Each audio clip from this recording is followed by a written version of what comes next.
اعوذ باللہ من الشیطان الرجیم بسم اللہ الرحمن الرحیم واتل علیہم نبأ نوح اذ قال لقومه یا قوم ان کان کبر علیکم مقامی وتذکیری بآیات اللہ فعلی اللہ توکلت فاجمعوا امرکم وشرکاءکم ثم لا یکن امرکم علیکم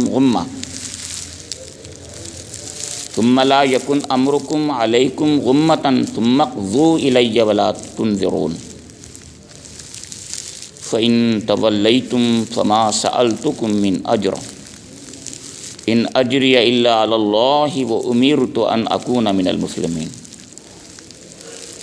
فکذبوہ فنجیناہ ومن معہ فی الفلک وجعلناہم خلائف واغرقنا الذین کذبوا بآیاتنا فانظر کیف کان عاقبۃ المنذرین ثم بعثنا من بعدہ رسلا الی قومہم فجاؤوہم بالبینات فما كانوا ليؤمنوا بما كذبوا به من قبل كذلك نطبع على قلوب المعتدين ثم بعثنا من بعدهم موسى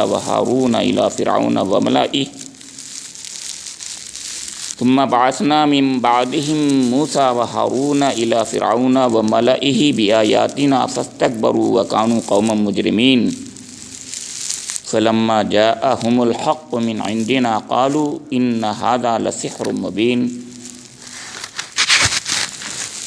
قال موسى أتقولون للحق لما جاءكم السحر هذا ولا يفلح الساحرون صدق اللہ مولانا العظیم۔ یہ سورہ یونس کے 8ویں رکوع کی 7 آیات جو 71 تا 77 آیات پر مشتمل ہیں آپ کے سامنے تلاوت کی گئی ہیں۔ ان آیات کریمہ کا ترجمہ ایسے کیا گیا ہے: ان کو نوح کا قصہ سناؤ، اس وقت کا قصہ جب اس نے اپنی قوم سے کہا تھا کہ اے برادران قوم، اگر میرا تمہارے درمیان رہنا اور اللہ کی آیات سنا کر تمہیں غفلت سے بیدار کرنا تمہارے لیے ناقابل برداشت ہو گیا ہے تو میرا بھروسہ اللہ پر ہے۔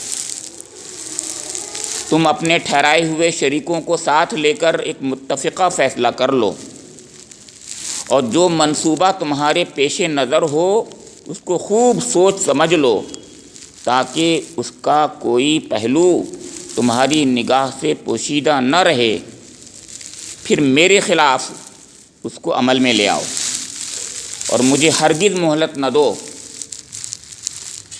تم نے میری نصیحت سے منہ موڑا تو میرا کیا نقصان کیا؟ میں تم سے کسی اجر کا طلبگار نہ تھا، میرا اجر تو اللہ کے ذمے ہے، اور مجھے حکم دیا گیا ہے کہ خواہ کوئی مانے یا نہ مانے میں خود مسلم بن کر رہوں۔ انہوں نے اسے جھٹلایا اور نتیجہ یہ ہوا کہ ہم نے اسے اور ان لوگوں کو جو اس کے ساتھ کشتی میں تھے بچا لیا، اور انہی کو زمین میں جانشین بنایا، اور ان سب لوگوں کو غرق کر دیا جنہوں نے ہماری آیات کو جھٹلایا تھا۔ پس دیکھ لو کہ جنہیں متنبہ کیا گیا تھا اور پھر بھی انہوں نے مان کر نہ دیا، ان کا کیا انجام ہوا۔ پھر نوح کے بعد ہم نے مختلف پیغمبروں کو ان کی قوموں کی طرف بھیجا، اور وہ ان کے پاس کھلی نشانیاں لے کر آئے، مگر جس چیز کو انہوں نے پہلے جھٹلا دیا تھا اسے پھر مان کر نہ دیا۔ اس طرح ہم حد سے گزر جانے والوں کے دلوں پر ٹھپا لگا دیتے ہیں۔ پھر ان کے بعد ہم نے موسیٰ اور ہارون کو اپنی نشانیوں کے ساتھ فرعون اور اس کے سرداروں کی طرف بھیجا، مگر انہوں نے اپنی بڑائی کا گھمنڈ کیا اور وہ مجرم لوگ تھے۔ پس جب ہمارے پاس سے حق ان کے سامنے آیا تو تو انہوں نے کہہ دیا کہ یہ تو کھلا جادو ہے۔ موسیٰ نے کہا تم حق کو یہ کہتے ہو جبکہ وہ تمہارے سامنے آ گیا، کیا یہ جادو ہے؟ حالانکہ جادوگر فلاح نہیں پایا کرتے۔ سورہ یونس جیسے کہ آپ لوگ جانتے ہیں ایک مکہ مکرمہ میں نازل ہونے والی سورہ ہے، جس میں اللہ کے نبی حضور نبی اکرم محمد مصطفیٰ صلی اللہ تعالی علیہ وآلہ وسلم کو خاص طور سے تسلی دی گئی ہے اور بشارت دی گئی ہے۔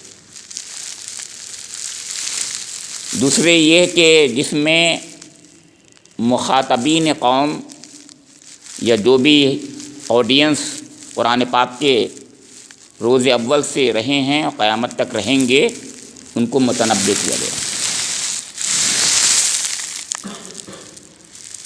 ایک اور بات جو میں نے اس سے پہلے بھی اور آپ کے مدرسین نے آپ کے سامنے رکھی ہی ہوگی، وہ یہ کہ ان صورتوں کے اندر اللہ تعالیٰ نے ان تمام سوالات کا بھی جواب دیا ہے جو اعتراضات کی شکل میں وہ کرتے تھے، اور وہ سوال قابل التفات ہوتے تھے، اس قابل ہوتے تھے کہ ان کا جواب دیا جائے۔ میں نے بھی یہ بات کئی بار کہی ہے، ہر سوال کا جواب نہیں دیا جاتا، اس لیے کہ میں نے کہا تھا اس سے پہلے آپ کو یاد ہوگا کہ وہ سوال برائے سوال کرتے تھے، سوال برائے جواب کرتے ہی نہیں تھے۔ تو سوال برائے سوال کرنا تو ٹھیک ہے، وہ بھی کر رہے ہیں، کرنے تو، لیکن جس کا جواب وہ چاہتے تھے، ریئلی کے لیے سنسیئر تھے، اس کا جواب دیا جاتا۔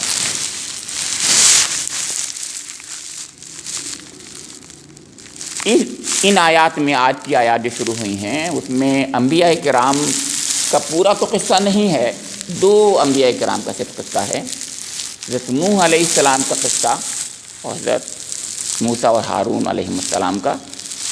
دونوں نبی ایک ساتھ آئے ہیں، ایک ہی قوم پر آئے ہیں، تو میں نے اس لیے دو کہہ دیا، حالانکہ یہ تین ہیں نبی۔ لیکن درمیان میں ایک آیت اور بھی ہے کہ درمیان میں بتایا اور بھی ہم نے رسول بھیجے، تو گویا ایک سلسلہ ہے انبیاء کرام کا جن کا تذکرہ کیا گیا۔ لیکن بات کیسے شروع ہو رہی ہے، غور کیجیے کہ وَاتْلُ عَلَيْهِمْ نَبَأَ نُوح۔ بہت اہم بات یہ ہے سمجھنے کی یہاں پر، کیونکہ ہم تلاوت کر رہے ہیں اور کرتے رہتے ہیں قرآن پاک کی، ہم سمجھتے ہی نہیں تلاوت کا مطلب کیا ہوتا ہے۔ قرآن نے کہا وَاتْلُ، تلاوت کرو، علیہم، ان پر، نبا، اس اہم خبر کی جو نوح علیہ السلام کے ساتھ پیش آئی۔ نوح علیہ السلام کے ساتھ جو واقعہ، اہم واقعہ پیش آیا تھا، جس وقت، اس وقت کے حالات کی بات ان کے سامنے پہنچاؤ۔ اس کا مطلب تلاوت جو ہم سمجھتے ہیں وہ مطلب نہیں ہوتا، سمجھ لیجیے، آج بہت اہم بات ہے۔ تلاوت جس کو ہم کہتے ہیں، تلاوت میں جب اتلو کے ساتھ میں اعلیٰ کا صلہ آتا ہے، صلہ اعلیٰ علیہم ہے یہاں پر ہے، تو خاص طور سے دوسروں کے سامنے سنانا مقصود ہوتا ہے۔ حضور نبی اکرم کو جب پہلی وحی آئی تھی تو اقرا بسم ربک الذی خلق آئی تھی، یہ نہیں کہا تھا تلاوت کرو، بلکہ یہ کہا تھا پڑھو۔ تو پڑھنے میں اور تلاوت کرنے میں ہم الٹا سمجھتے مانے، ہمیں سمجھ لینا چاہیے کہ تلاوت کا مطلب یہی نہیں ہوتا کہ ہم خود پڑھیں، بلکہ تلاوت کا صلہ اعلیٰ کے ساتھ جب آتا ہے تو دوسروں کے سامنے پڑھنے کا یہ پہلو ہوتا ہے اس کے اندر۔ اور قرآن میں آپ دیکھیں گے کہ وَاتْلُ کے ساتھ میں اعلیٰ کا صلہ ہی عام طور سے ہے، عام طور سے اتلو کا صلہ جو ہے اعلیٰ کے ساتھ، یہاں بھی وَاتْلُ علیہم ہے، ان پر سنا، ان پر تلاوت کیجیے، ان پر تلاوت کیجیے نبا کی، اس اہم خبر کی جو نوح کے ساتھ پیش آیا۔ اس کا مطلب یہ ہے کہ اللہ کے رسولوں کو اللہ تعالیٰ نے خاص طور سے تلاوت آیات کا حکم دیا ہے۔ آپ کو یاد ہوگا حضور نبی اکرم کو 4 جگہ قرآن پاک میں منصب نبوت کے تحت یہ بتایا ہے کہ هو الذی بعث فی الامیین رسولا منہم یتلو علیہم آیاتہ، یتلو علیہم آیاتہ ویزکیہم ویعلمہم الکتاب والحکمہ۔ 4 باتیں بتائی ہیں نبی اکرم محمد مصطفیٰ صلی اللہ علیہ وسلم کا فرض منصبی۔ پہلا یہ ہے کہ آپ تلاوت آیات کریں گے، دوسرا یہاں یزکیہم ہے، کہیں پر آپ کا کتاب کا علم ہے۔ بہرحال وہ ترتیب سے کوئی خاص فرق نہیں پڑتا، بہرحال یہ ہے کہ اللہ کا نبی تلاوت آیات کرتا ہے اور اس کتاب کی آیات کی کتاب میں جو آیات کی تلاوت جب کرتا ہے تو اس کتاب کا علم دیتا ہے. حضور نبی اکرم پر نازل ہونے والی کتاب قرآن پاک ہے، اس کا علم دیتا ہے حضور نبی اکرم دیں گے. اور پھر اتنا ہی نہیں کہ وہ علم دیتا ہے، بات پہنچا دیتا ہے، بلکہ اس کی گہرائیوں کو بتاتا ہے. ہم سب ان چیزوں سے بھول چکے ہیں، ان چیزوں کو بالکل ہم سمجھتے ہی نہیں، بلکہ کہتے ہیں ہم لوگ بالکل طوطے کی طرح پڑھیں اور سمجھے ہی نہیں کبھی. بدقسمتی سے ہمارے یہاں تلاوت کا مطلب بھی وہی سمجھا ہے. قرآن پاک میں تو اللہ کے رسول کا حکم جو دیا ہے وہ دوسرا، اس میں اگر اس کا مطلب تلاوت کا وہ ہوتا بھی اگر، تو آگے کی جو باتیں جو میں عرض کر رہا ہوں وَيُعَلِّمُهُمُ الْكِتَابَ وَالْحِکْمَةَ، تو وہ کہاں پر ہے؟ وہ بھی تو اس کے اندر ہے کہ کتاب کی تعلیم بھی دیتا ہے اور حکمت کی باتیں بتاتا ہے اور تزکیہ نفوس کرتا ہے، ان کی زندگیوں کو پاک کرتا ہے، مصفح کرتا ہے. اور ان سب یعنی ان سب کا سبب جو بنتا ہے وہ یہ تین چیزیں بنتی ہیں. کتاب جب پڑھتا ہے انسان اسے زندگی بنتی ہے، تزکیہ ہوتا ہے، پاکیزگی آتی ہے. لیکن کبھی کبھی شکوک و شبہات آتے ہیں بھائی، انسان ہے، وسوسہ شیطان ڈالتا ہے، تو اس کے لیے اس کے ڈاؤٹس کو کلیئر ہونا چاہیے. میں نے بھی ڈاؤٹس کی بات کہی تھی کہ شروع سے بات وہیں سے چل رہی ہے. تو ڈاؤٹس آتے ہیں، مومنوں کو بھی آتے ہیں ڈاؤٹس. تو اس کے لیے ضروری ہے کہ علم کی بات ہو، گہرائیوں تک پہنچ جائے، وزڈم بھی پتہ چلے، حکمتیں بھی پتہ چل جائیں، تب انسان بالکل مطمئن ہو کر سمجھتا ہے. واہ واہ سبحان اللہ، اللہ تعالیٰ نے جو بات فرمائی بے شک صحیح. جب ڈاؤٹ کلیئر ہو جاتے ہیں تو انسان بالکل مصفح ہو کر کے پھر یعنی اس میں کوئی کدورت نہیں ہوتی، کوئی شبہ نہیں ہوتا، تب انسان اس پر عمل کرتا ہے تو کچھ اور ہی بات ہوتی ہے. تو یہاں پر وَاتْلُ عَلَيْهِمْ نَبَأَ نُوحٍ، حضور نبی اکرم کی فرض منصبی کا ذکر کرتے ہوئے اسی تلاوت کا حکم دیا جا رہا ہے کہ ان کے سامنے ان پر تلاوت کیجئے اس واقعے کو نوح کے. اب نبا کی بات کہی ہے تو حضرت نوح علیہ السلام کی زندگی مبارک میں جو دعوتی زندگی ہے 950 سال کی ہے، ان میں ایک اہم خاص واقعے کا، خاص وقت کا ذکر کیا جا رہا ہے، اس لیے نبا کا لفظ آ رہا ہے. پوری زندگی کی بات نہیں کیا جا رہا ہے. دیکھیے آپ دیکھیے سورہ مریم میں وذکر سے آتا ہے ذکر. وذکر میں وطلو میں فرق ہے، یہاں نبا کے ساتھ ہے، کیونکہ وذکر میں ذکر کرو، نصیحت کرو، یاد دہانی کرا دو، تو ایک جنرل ٹرم میں بات آتی ہے. آپ دیکھیں وہاں وذکر کے ساتھ میں حضرت ابراہیم علیہ السلام اور انبیاء اکرام سارے کا ذکر وذکر کے ساتھ میں آیا ہے. ذکر کہتے ہیں یاد دہانی کو، یعنی کسی نبی کی یاد دہانی کرا رہے ہیں اللہ تعالیٰ. لیکن یہاں نبا کے ساتھ میں بتا رہا ہے کہ خاص اہم واقعے کی طرف توجہ دلا رہا ہے اللہ تعالیٰ. اور وہ واقعہ کیا ہے آگے ہے دیکھیے. اذ قالا، اذ بھی بتا رہا ہے کہ کوئی خاص واقعہ ہے. اذ جب کہ، اس کے معنی جب کہ، تو جب کہ کا مطلب یہ ہے کہ خاص واقعہ ہے. تو نبا اور اذ دونوں مل کر کے وہ توجہ دلا رہے ہیں کہ ایک خاص پہلو کی طرف. اذ قال لقومہ یا قوم ان کان کبر علیکم مقامی وتذکیری بآیات اللہ، جب کہ انہوں نے کہا، نوح علیہ السلام نے کہا اپنی قوم سے کہ اے میری قوم، اگر تم لوگوں کو میرا اس مقام پر رہنا اور اللہ کی آیات کو سنانا اتنا بھاری پڑ گیا ہے. آج بھی معاملہ کچھ ایسے ہی ہے، نہیں بھاری پڑ گیا، کبورا بھاری پڑ گیا. تو فعلی اللہ توکلت، تو کچھ نہیں کہا، سب حذف کر دیا. اس میں درمیان میں معنی کا سمندر ہے، اس میں کیا کیا بات سمجھ آئے گی. آپ سے بھی سوچیے کہ اگر تمہیں بھاری پڑ گیا ہے تو کیا کیا کہا ہوگا. انہوں نے کچھ نہیں کہا. قرآن نے صرف کہا فعلی اللہ توکلت، فعلی اللہ توکلت، تو میں نے اللہ پر توکل کیا. کیا مطلب؟ اس کا مطلب ہے اتنی تکلیف ان کو ہوئی ہے اور اتنا انہوں نے پریشان کیا ہے، اتنی اذیتیں دی ہیں کہ وہ اپنی زبان سے نہیں کہہ رہے. آپ سوچیے آدمی اس وقت زبان سے نہیں کہتا، جب زیادہ تکلیف ہو جاتی ہے تو زبان سے کچھ نہیں کہتا، بس کہتا ہے کہ بس میں نے تو. اور نبی اللہ کا ہے، وہ کہہ رہا ہے فعلی اللہ توکل، تو میں نے تو اپنے رب پر توکل کیا. دیکھیے صبر ہوتا ہے، استقامت ہوتی ہے، لیکن صبر استقامت نتیجہ ہوتی ہے توکل کا. یاد رکھیے میں جو بات کہہ رہا ہوں سمجھیے. صبر اور توکل کے ذریعے ہی سب کچھ ہوتا ہے، لیکن صبر اور استقامت کس چیز سے پیدا ہوتی ہے؟ توکل. اللہ پر بھروسہ جب تک نہیں ہوگا انسان صبر بھی نہیں کر سکتا. صبر بھی نہیں کر سکتا. کیسے صبر کر لے گا؟ اپنے رب پر. مولانا محمد علی جوہر کا ایک شعر ہے، یاد آ رہا ہے مجھے. کیا غم ہے اگر ساری خدائی ہو مخالف، کیا غم ہے اگر ساری خدائی ہو مخالف، کافی ہے اگر ایک خدا میرے لیے۔ وہ یہ کہہ رہے ہیں کافی ہے خدا اگر میرے لیے خدا ہے، اگر تو کافی ہے، ساری خدائی بھی اگر مخالف ہو تو۔ دیکھیے یہی تو بات کہہ رہے ہیں، یہی بات یہاں پر ہے۔ ساری کی ساری خدائی اس وقت جو تھی ان کے خلاف تھی حضرت نوح علیہ السلام کے، لیکن وہ کہہ رہے ہیں اللہ توکلت ربنا علیک توکلنا والیک انبنا والیک المصیر۔ آج کی دعائیں، آج کل کی دعائیں ہمیں یاد دلائی جا رہی ہیں، وہ یہی ہیں دعائیں۔ آج کل ان حالات میں ہم سے یہ کہا جا رہا ہے یہ دعائیں پڑھیے، میں بھی آپ کو یاد دلا رہا ہوں، یہ دعا پڑھیے، سورہ حشر کی دعا ہے۔ ربنا علیک توکلنا والیک انبنا والیک المصیر ربنا لا تجعلنا فتنة للذین کفروا واغفر لنا ربنا انک انت العزیز الحکیم۔ یہ دعائیں پڑھیے ہم لوگ، حالات اتنے خراب ہوں تو یہ دعا کرنے سے کیا ہوتا ہے؟ وہی ہوتا ہے، یعنی توکل پیدا ہوتا ہے اپنے رب پر۔ آج ہم گھبرا گئے ہیں، ہم ڈگمگا گئے ہیں، متزلزل ہو گئے ہیں، ہم پریشان ہو گئے ہیں، حالانکہ وہ حالات نہیں ہیں پھر بھی ہم پریشان ہیں، بہت کمزور ہیں ہم لوگ۔ ہمیں بھی یہ نسخہ کیمیا یاد رکھنا چاہیے۔ آج کے حالات میں اللہ توکلت، حسبنا اللہ و نعم الوکیل، نعم المولا و نعم النصیر۔ حسبنا اللہ میں کافی ہے اگر ایک خدا میرے لیے ہے۔ حسبنا اللہ کا مطلب یہ ہوتا ہے کافی ہے، میرا رب میرے لیے کافی ہے، اکیلا وہی کافی ہے، یہ مطلب ہوتا ہے حسبنا اللہ۔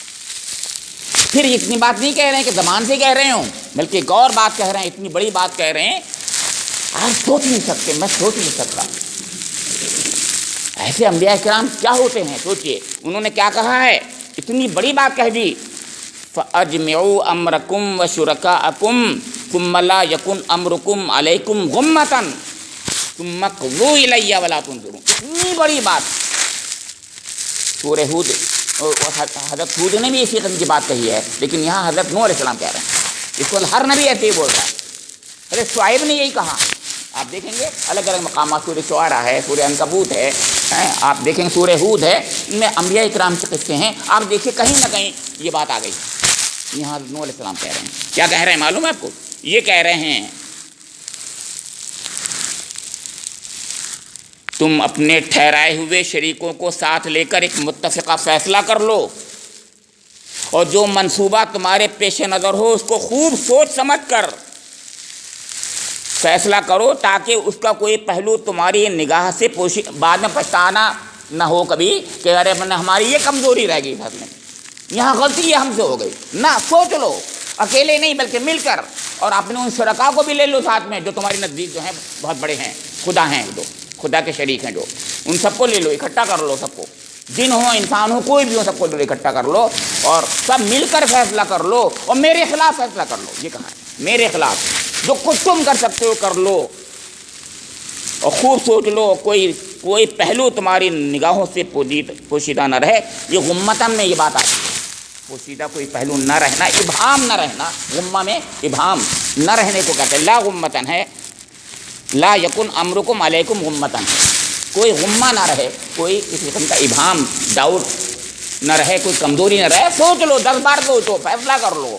اس کے بعد کیا کہا، ثم اقضوا الیہ، میرے خلاف جو کچھ بھی فیصلہ کر سکتے کر لو، الیہ میرے خلاف کر لو،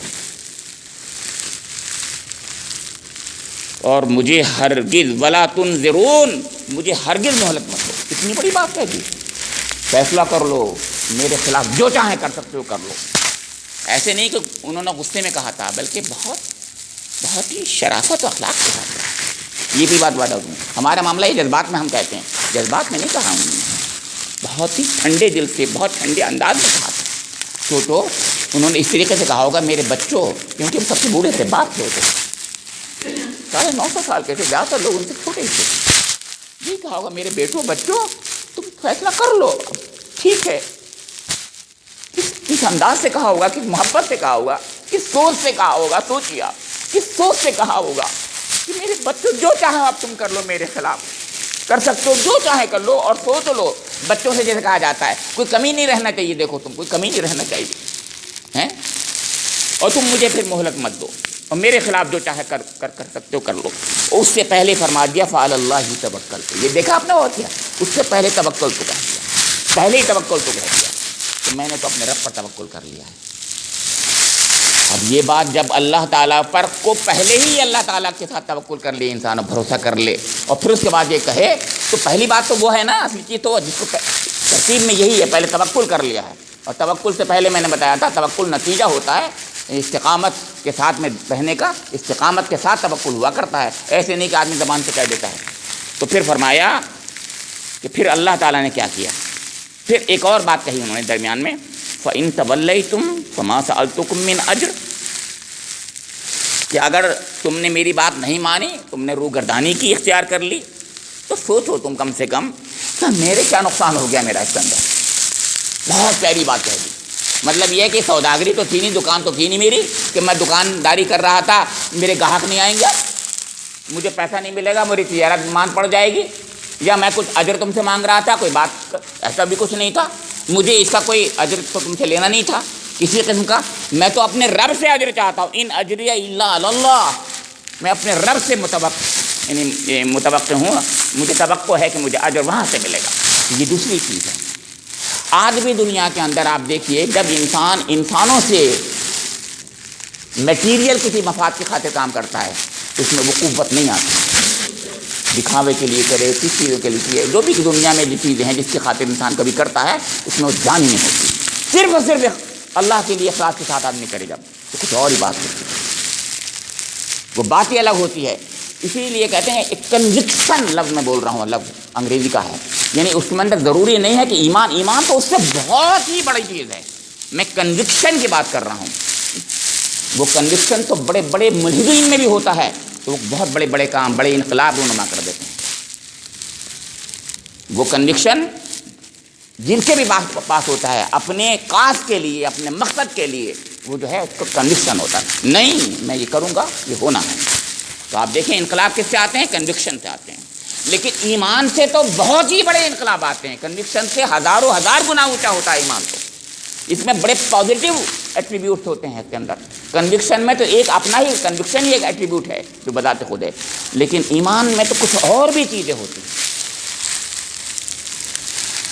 پھر بتایا کہ امرت ان اکون من المسلمین، مجھے تو یہ حکم دیا گیا ہے کہ دنیا مانے یا نہ مانے، کوئی بھی ایک بھی شخص اللہ کی فرمانبرداری نہ کرے مگر مجھے کرنی ہے، لہٰذا میں کرتا ہوں۔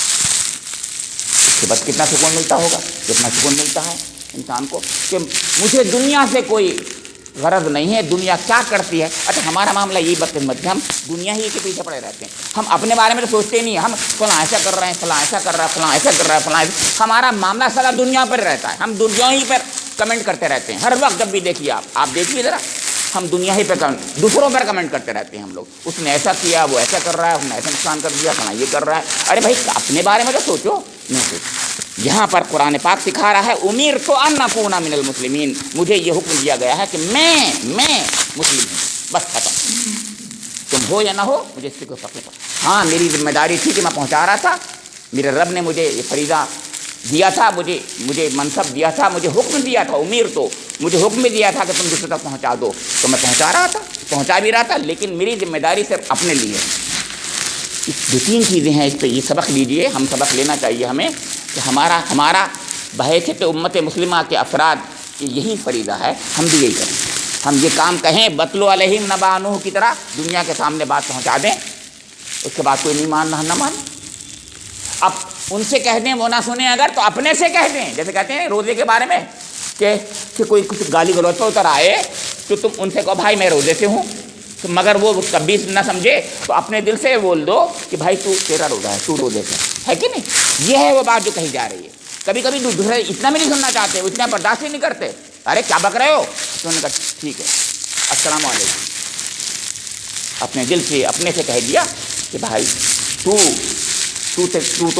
اپنے رب کے حضور جواب دہ ہے، تجھے اپنی فکر کرنا، بس یہ کہنا، تجھے اپنی فکر کرنا ہے، تو مسلم بن جا، بس دنیا بنتی ہے کہ نہ بنتی ہماری ذمہ داری، ہم کہہ دیں ان تک بات پہنچا دیں، بلاغ جسے پہنچانا ہے وہ پہنچا دیں۔ فرمایا لیکن اس کے نتیجے میں اللہ تعالیٰ کی طرف سے فیصلے کچھ اور ہوتے ہیں۔ فَكَذَّبُوهُ فَنَجَّيْنَاهُ وَمَن مَّعَهُ فِي الْفُلْكِ وَجَعَلْنَاهُمْ خَلَائِفَ وَأَغْرَقْنَا الَّذِينَ كَذَّبُوا بِآيَاتِنَا۔ تو انہوں نے اس کو جھٹلا دیا. اتنی بڑی بات انہوں نے کہی تھی, اتنی پیاری بات کہی تھی, اس میں کون سی ایسی بات تھی جس پر جھٹلانے کی ضرورت پیش آ رہی ہے بتائیے مجھے. لیکن کہا, قرآن بتا رہا ہے ایسی ایسی چیزوں کو بھی انسان جھٹلا دیتے ہیں. جھٹلا دیا, فکذبوہ, جب جھٹلایا تو اللہ تعالیٰ کے اب وہ غضب جو اس میں آتا ہے. آپ چاہیں غضب بول دو, چاہے اس کو رحمت کہہ دو, مجھے نہیں پتا, کیونکہ یہ ریلیٹیو ٹرم ہے. ان کے لیے غضب ہے اللہ کا, مومنوں کے لیے رحمت ہے اللہ کا. دنیا کے اندر مان لیجئے کسی انسان کو ناسور ہو جاتا ہے, ایک ایسا پھوڑا ہو جاتا ہے جس کے بارے میں ڈاکٹرز یہ کہہ دیتے ہیں کہ اس کا سرجیکل آپریشن ہی ہونا ہے. تو سرجیکل آپریشن میں پھوڑے کو نہیں نکالا جائے گا سرجری کر کے, تو کیا ہوگا, پورے جسم میں پھیل جائے گا وہ. تو اس کے حق میں رحمت ہے کہ رحمت ہے؟ اس کے حق میں تو رحمت ہی ہے. یہی چیز ایک گھورا ہے دنیا کے اندر, بالکل گھورا ہے, اس سے بدبو آ رہی ہے, تعفن پیدا ہو رہا ہے. اس گھورے کو ہٹا دینا چاہیے یا نہیں ہٹانا چاہیے؟ اگر ہٹا دیتے ہیں تعفن ختم ہو جائے گا, سمیات ختم ہو جائیں گے, پولوشن ختم ہو جائے گا. تو یہ اچھا ہے یا برا ہے؟ اچھا ہے. کوئی کہے کہ نہیں یہاں سے تو آپ نے ہٹا دیا ہے, نہیں, وہ ایسے ہی تعفن آمیز سوسائٹی بن جاتی ہے. تو اللہ رب کریم فرما رہے ہیں کہ فنجیناہ ومن معہ فی الفلک, تو ہم نے اس کو بچا دیا, نجات دے دی, ومن معہ فی الفلک, اور اس کے ساتھ میں جو کشتی میں اس کے ساتھ تھے ان سب کو بھی نجات دے دی. وجعلناہم خلائف, اور ان کو خلیفہ بنا دیا, ان کے بدلے میں ان کو اس مقام پہ رکھ دیا. وَأَغْرَقْنَا الَّذِينَ كَذَّبُوا بِآيَاتِنَا, اور غرق کر دیا ہم نے الذین کذبوا, ان لوگوں کو جو جھٹلا رہے تھے ہماری آیات کو, جنہوں نے ہماری آیات کو جھٹلایا تھا, ہم نے ان کو غرق کر دیا. اب اس میں کتنی تسلی ہے؟ میں نے بتایا تھا کہ حضور کو تسلی دی جا رہی ہے, اور حضور نبی اکرم کے ذریعے سے, قرآن پاک کے ذریعے سے ہم سب کو تسلی دی جا رہی ہے کہ ہم بھی اگر کام کریں گے تو ہمیں بھی ایسے ہی اللہ تعالیٰ ہم کو تسلی دیتا ہے. قرآن پاک پڑھیں گے ہمیں تو تسلی ملے گی. مطلب کہنے کا, اب ہم قرآن پاک کو پڑھیں گے تو جو پڑھیں گے اس سے کیا ملے گا, یہ کہنا چاہ رہا ہوں. ہم وہ تلاوت کریں گے تو اس سے فائدہ ہمیں ہو رہا ہے. ہمیں دو قسم سے تلاوت کرنی ہے, ایک تلاوت خود اپنے لیے کرنی ہے, ایک تلاوت دوسروں کے سامنے کرنی ہے. یہ میں عرض کر رہا ہوں, اس کو خیال رکھیں. تلاوت دوسروں کے سامنے بھی کرنی ہے, یہ نہیں کہ ہم دوسروں کے سامنے تلاوت تو نہیں کرتے اور اپنے لیے تلاوت کرتے رہتے ہیں, اور وہ بھی تلاوت ایسی کہ جس کو ہم سمجھتے ہی نہیں. تو ہمیں کیا, ہماری زندگی پہ کیا اثر پڑے گا, سوچ لیجئے. بہت سمپل سی بات ہے. فرمایا فانظر کیف کان عاقبۃ المنذرین, تو غور کرو, سوچو, اس پر توجہ دو کہ ان ڈرانے والوں کا انجام کیا ہوا. ڈرانے والے انہیں جن کو ڈرایا گیا تھا, جن کو ڈرایا, منذرین ڈرانے, جن کو ڈرایا گیا تھا. منذرین جو ڈرانے والے ہوتے ہیں, منذر تو رسول ہوتے ہیں, منذر جو ہوتے ہیں وہ جن کو ڈرایا گیا, یعنی جس قوم کو ڈرایا گیا تھا ان کا انجام کیا ہوگا, یہ مطلب منذرین. اب اس کے بعد دیکھیے ایک قرآن پاک کا انداز کیا ہے. ایک بات کہہ دیتا ہے, اس کے بعد جو ہے ایک پورا سلسلہ گویا ذہن میں ایک پوری ریل آ جاتی ہے. ثم بعثنا من بعده رسلا الى قومهم فجاءوهم بالبينات, پھر ہم نے اس کے بعد میں بہت سے رسولوں کو بھیجا. اب نور صلی اللہ علیہ وسلم کے بعد کہتا ہے نا, حضور کو تسلی دی جا رہی ہے, مجھے آپ کو تسلی دی جا رہی ہے. فرمایا جا رہا ثم بعثنا من بعده رسلا, پھر یعنی حضرت نوح علیہ السلام کے بعد میں, اس واقعے کے بعد میں, بعد ہی میں دونوں باتیں ہیں. اس واقعے کے بعد میں, حضرت نوح علیہ السلام کے بعد میں رسولاً, بہت سے رسولوں کو بھیجا اللہ تعالیٰ نے, الی قومہم, ان کی قوموں کی طرف. فجاؤہم بالبینات, اور ان کو خاص طور سے نشانیاں بھی دی ہم نے, نشانیاں بھی ان تک پہنچائی گئیں, جو کھلی نشانیاں بھی لے کر آئے. فما کانوا لیؤمنوا بما کذبوا بہ من قبل. اب کیا بات کہی ہے, غور کیجیے, اس میں بہت ہی تسلی کا سامان ہمارے لیے ہے. تو فما کانوا لیؤمنوا بما کذبوا بہ من قبل, تو جس چیز کا ایک بار انہوں نے پہلے انکار کر دیا تھا, پھر بعد میں مان کے نہیں دیا. یہ ناک کا مسئلہ اسے کہتے ہیں ہم لوگ, ناک کا مسئلہ. ارے اب ان سے بھتیرا کہو کہ بھائی تم نے ایک بار تھا, اس کو دوبارہ سے سوچ لو, شاید اس کے بارے میں تم فیصلہ بدل دو نا. یہ ہم وہ تھوڑی ہیں, کوئی مرد ہیں, بات کہہ دی یہ مرد ہے، یہ ان کی نظر میں مردانگی ہے کہ انہوں نے وہ بات کو اپنی نہیں بدلتے۔ ان سے پوچھو بے وقوفو، مردانگی تو عقل اگر ہوتی اور علم ہوتا تو انسان 10 بار سوچتا ہے، فیصلے کرتا ہے، مگر ان کی مردانگی یہی بولتی ہے کہ میاں مرد ہیں، فیصلہ کر لیا، اب تھوڑی بدلیں گے۔ تو ایسے مرد تھے نالائق یہ۔ تو فرمایا کہ فما کانوا لیؤمنوا بما کذبوا بہ من قبل، اس سے پہلے جب ایک بار انہوں نے اس کا انکار کر دیا تو مان کے نہیں دیے۔ کذالک نطبع علی قلوب المعتدین، اسی طریقے سے ہم انہیں حد سے گزر جانے والوں کے قلوب پر مہر لگا دیتے۔ یعنی بات یہ ہے کہ عقل سے کام لیتے اگر، تو عقل تو یہ کہتی ہے بار بار، اس کا عقل کا کام یہی ہے کہ ہر بار آپ احتساب کر سکتے ہیں، ہر بار فیصلہ کر سکتے ہیں، ہر بار نئے سرے سے سوچ سکتے ہیں۔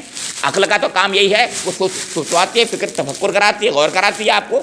لیکن ضد اور ہٹ دھرمی کیا کہتی ہے؟ نہ، یہ ضد اور ہٹ دھرمی ہے، کیونکہ وہ ضد تھی اور ہٹ دھرمی تھی، تو لہٰذا انہوں نے جب ایک بار منع کر دیا، انکار کر دیا، تو کبھی مان کے نہیں دیا۔ اسی کا نام ہے، یا یوں کہیے اللہ کی سنت یہیں پر ان پر جاری ہو جاتی ہے، ان لوگوں پر جنہوں نے اپنے دل کو بند کر دیا۔ وہ بند خود کر دیتے ہیں لوگ، ایسے نہیں ہے سمجھتے ہیں اللہ تعالیٰ کرتا، اللہ تعالیٰ کر دیتا ہے، اس لیے کہ اللہ تعالیٰ جبر نہیں کرتا انسان پر، یہ مطلب ہے۔ اللہ تعالیٰ نے اس کو آزاد کیا ہے کہ تو جو چاہے فیصلہ کر، میں وہی کر دوں گا تیرے لیے۔ تو چاہتا ہے کہ نہیں سمجھ میں آئے گی بات، نہیں سمجھ رہا ہوں میں، نہیں مانوں گا، مان کے نہیں دینا مجھے، تو بھائی میں تو منواؤں گا نہیں تجھ سے۔ اگر مجھے منوانا ہی ہوتا تو میں رسولوں کا سلسلہ ہی قائم کیوں کرتا، تجھے ایسے ہی بنا دیتا فرشتوں جیسا۔ اس دنیا میں فرشتے بھی تو ہیں، وہ پہلے سے ہی ہیں، فرما بردار ہیں، بات مانتے ہی ہیں، سب سمجھتے ہیں۔ ہم تو دوسری مخلوق ہیں نا، فرشتے جیسے اگر ہوتے تو فرشتے ہی ہوتے، تو فرشتوں والا کام کرتے تم۔ تو اللہ کے تو پھر وہ بندے ایسے تھے کہ بالکل وہ جسے کہتے ہیں ہر وقت بے دام غلام ہوتے تھے۔ تم آگے سر اونچا کر کے بھی کھڑے ہو جاتے ہو، تمہارا مقام وہاں پر ہے جہاں جبریل کے پر جل جاتے ہیں، تمہارا مقام ان سے بھی بڑا ہے، اشرف المخلوقات ہو۔ اگر یہ بھی تم نے مان لیا اپنے رب کو تو تم ان سے اونچے مقام پر فائز ہو، اشرف المخلوقات ہو، لیکن تم چاہتے ہو کہ نہیں ہم نیچے رہیں۔ ثم بعثنا من بعدهم موسیٰ وہارون الی فرعون وملئہ بآیاتنا فاستکبروا وکانوا قوما مجرمین۔ اس کے بعد فرمایا، پھر ثم بعثنا تھا، پھر ثم کہا، پھر ہم نے ان کے بعد میں من بعدہم، کیونکہ بہت سے رسولوں کا ذکر ہو رہا ہے، ان کا نام نہیں آیا، اب ان کا نام سورہ ہود میں ہے، باقاعدہ ہے واقعہ۔ اب میں بتاتا ہوں، وہاں نوح علیہ السلام کے بعد واقعہ آتا ہے حضرت ہود علیہ السلام کا، پھر حضرت صالح علیہ السلام کا واقعہ آتا ہے، پھر لوط علیہ السلام کا واقعہ آتا ہے، پھر شعیب علیہ السلام کا واقعہ آتا ہے، پھر موسیٰ اور ہارون کا واقعہ آتا ہے۔ درمیان میں اتنے نبی رہ گئے، بتا تو ان کا ذکر ایسے کیا من بعدہم، ان کے بعد میں پھر ہم نے موسیٰ اور ہارون کو بھیجا فرعون کی طرف، اور فرعون کے درباریوں کی طرف، سرداروں کی طرف بھیجا۔ یہ ملا جو ہے یہ بھی یہ ایک الگ موقع ہوگا، کبھی بتانے کی ضرورت پیش آئے گی کہ ملا کا مطلب یہ، آج کل ملا آپ کو معلوم ہے، نام نہیں لینا چاہتا میں، ہوم منسٹر صاحب سب سے بڑی ملا ہے، سب سے بڑے ملا، اور بھی ایکس وائی زیڈ دینے کتنے ہیں، یا یوں کہیے وہ حامان ہے۔ قرآن میں ان سب کو بتایا ہے، فرعون کے ساتھ حامان بتایا ہے، حامان، اور قارون بھی بتایا ہے جو کارپوریٹ ہے آج، اور ملا جو ہے سارے کے سارے بیٹھے میں ہیں جو سب ملا ہی ہیں، آپ کو پتہ ہے، لیکن سب سے بڑا ملا میں یہ کہنے کا ہے۔ بہرحال تو یہ فرمایا کہ فرعون اور ان کے درباری بے چون و چرا، حضرت جو فرما رہے ہیں بس صحیح ہے، وہی بات چلے گی۔ یہ ایسے لوگ ہوتے ہیں کہ حضرت جو ہیں بیٹھے ہوئے اوپر، ان کی بات بس چلے گی، اور یہ سب جی ہاں۔ تو فرمایا کہ ان کو بھیجا موسیٰ اور ہارون علیہ السلام کو آیات کے ساتھ، نشانیوں کے ساتھ، فاستکبروا وکانوا قوما مجرمین، مگر انہوں نے استکبار کیا، گھمنڈ کیا۔ آج کا حال بھی یہی ہے، کیوں؟ وکانوا قوما مجرمین، اس لیے کہ یہ مجرم قوم تھے، آج کھل گیا ہے، کہنے کی ضرورت نہیں ہے، آج مجرم ہونا ان کا بالکل کھل گیا ہے، شاید وہ بھی انکار نہ کریں، کیونکہ ان کے سامنے باقاعدہ کلپس آ رہی ہیں، کلپ رکھ کے دے رہی ہیں، دکھایا جا رہا ہے کہ دیکھو یہ، پھر بھی وہ کچھ کہہ رہے ہیں، جواب دے رہے ہیں تو دیں، لیکن میں بتا رہا ہوں ایسے کبھی آیا ہے؟ کبھی بھی ہوا ہے ایسے کہ مجرم ہونا ان کا ثابت کر دیا جائے ان کے سامنے کہ یہ دیکھو؟ فَلَمَّا جَاءَهُمُ الْحَقُّ مِنْ عِنْدِنَا قَالُوا إِنَّ هَذَا لَسِحْرٌ مُبِينٌ، جب ان کے سامنے حق پیش کیا گیا ہماری طرف سے، قَالُوا إِنَّ هَذَا لَسِحْرٌ مُبِينٌ، تو انہوں نے یہ کہا کہ یہ تو کھلا ہوا جادو ہے۔ بتائیے یہ کہا، اب یہ اللہ کے رسول حضرت موسیٰ اور ہارون علیہ السلام آئے تو انہوں نے جو نشانیاں پیش کیں تو قرآن پاک بتاتا ہے کہ دو نشانیاں تو وہ تھیں جو سب سے پہلے نبوت کے ساتھ ہی دے دی گئی تھیں، عصائے موسیٰ ید بیضا اور عصائے موسیٰ، دو تو نشانیاں ایسی جو پہلے سے دے دی تھیں، اور 7 نشانیاں بعد میں فرعون کے سامنے لائی گئی ہیں، اور پھر 9 نشانیاں قرآن نے بتایا کہ سورہ بنی اسرائیل میں بتایا 9 نشانیاں دے کر بھیجے گئے، تو 9 یہی ہو گئی، 2 اور 7 9۔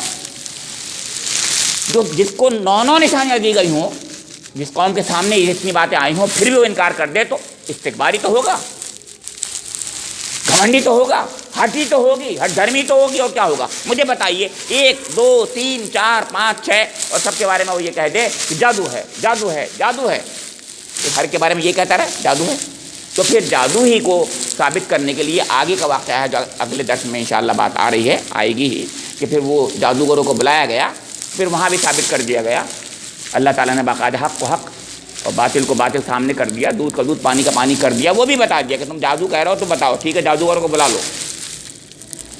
لیکن یہاں پر جو جہاں بات ختم کر دی گئی اس جگہ پر اس کا خلاصہ ہے، قال موسیٰ اتقولون للحق لما جاءکم السحر ھذا ولا یفلح الساحرون، یہ 2 باتیں اس میں کہی ہیں کہ دیکھو جو حق ہے، سب سے بڑا حق ہے، سب سے بڑی حقیقت ہے، اس کو تم نے جادو کہہ دیا۔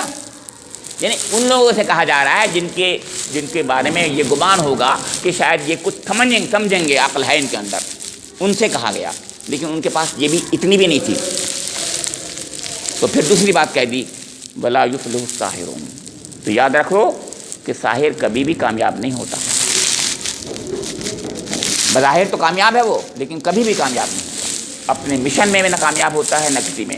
ساحر ہوتا ہے، چند ٹکے مل جاتے ہیں اس کو، بھکسا بنتا ہے، کہیں پر کوئی کچھ کہتا ہے، کوئی کچھ کہتا ہے، اس سے اپنے کام بیچارہ نکال لیتا ہے، لیکن بھیک مانگتا ہوتا ہے آخر میں، وہ کچھ کرتا ہے بہت کچھ۔ اگر وہ اتنا ہی بڑا جادوگر تھا تو پہلے تو اپنا سونا چاندی کا گھر بناتا ہے یار، کچھ اس کو ضرورتیں نہ ہوتی، روزانہ کرنسی بناتا ہوتا۔ کرنسی جب بناتے ہیں وہ بازیگر، وہ جادوگر تو اس سے زیادہ بڑا ہوتا ہے، سب جانتے ہیں، تو وہ تو کرنسی بنا ہی لیتا ہے یار، 2000 کا نوٹ بناتا رہتا ہے دن میں 20 نوٹ بناتا، 20,000 2,000 کے، تو پھر کیا ضرورت تھی اس کو یار؟ لیکن کبھی ایسا ہوا ہے آپ نے سنا ہے کہیں؟ یہی ہے بات سمجھنے کی جو ہے کہ ولا یفلح الساحرون، کا ساحر کبھی کامیاب نہیں ہوتا، بظاہر کامیاب ہوتا۔ اللہ رب کریم سے میری دعا ہے کہ مجھے آپ لوگوں کو بھی قرآن پاک کو سمجھنے کے اس کے مطابق عمل کرنے کی توفیق عنایت فرما دے، اس کے پڑھنے سمجھنے میں ہم سے جو غلطیاں ہو گئی ہیں ہو جاتی ہیں، اللہ تعالیٰ ان کو معاف فرما دے، اور جو ہمارے فرض منصبی ہے کہ ہم تلاوت آیات دنیا کے سامنے بھی کریں اور خود بھی پڑھیں اور لوگوں کو بھی سمجھائیں، اس ذمہ داری کو پورا کرنے کی ہمارے اندر توفیق و قوت و صلاحیت عنایت فرما دے اللہ تعالیٰ۔ اور اللہ تعالیٰ جو حضور نبی اکرم محمد صلی اللہ علیہ وسلم کی امتی کی حیثیت سے ہمارے اوپر ذمہ داریاں ہیں، ان ذمہ داریوں کو زیادہ سے زیادہ بہترین انداز میں نبھانے کی کوشش کی توفیق عنایت فرما دے۔ ربنا تقبل منا انک انت السمیع العلیم وتب علینا انک انت التواب الرحیم۔